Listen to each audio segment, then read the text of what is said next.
تے اسی او لوگاں کہ بچہ جو برین لے کر اللہ اس کو پیدا فرماتا ہے، بھیجتا ہے، وہ ایک نیا دماغ لے کر آتا ہے، برین نئی بیٹری لے کر آتا ہے.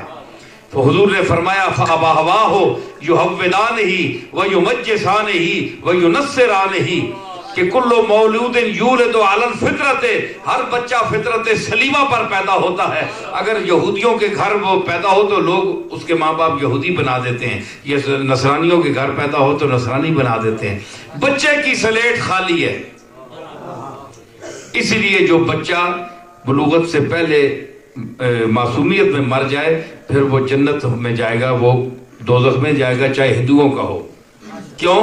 اس لیے کہ وہ فطرت سلیمہ پر پیدا ہوا ہے، اس کو اچھے برے کی تمیز ہی نہیں ہے. ٹھیک ہے نا؟ تو یہ چیز جو ہے یہ آپ فطرت سلیمہ لے کر پیدا ہوئے. آپ کو جیسی محفل ملی، جیسے لوگ ملے، آپ ویسے بنتے گئے، آپ کو لوگ بناتے گئے. ہیں جی، چکروں میں اگر گھر گئے تو چکر میں آ گئے، اگر کسی عامل کے ہاتھ لگ گئے تو معمول بن گئے،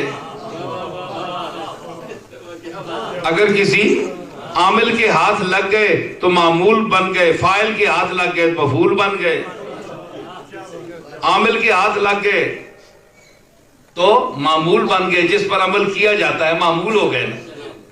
اگر کامل کے ہاتھ لگ گئے تو مکمل ہو گئے.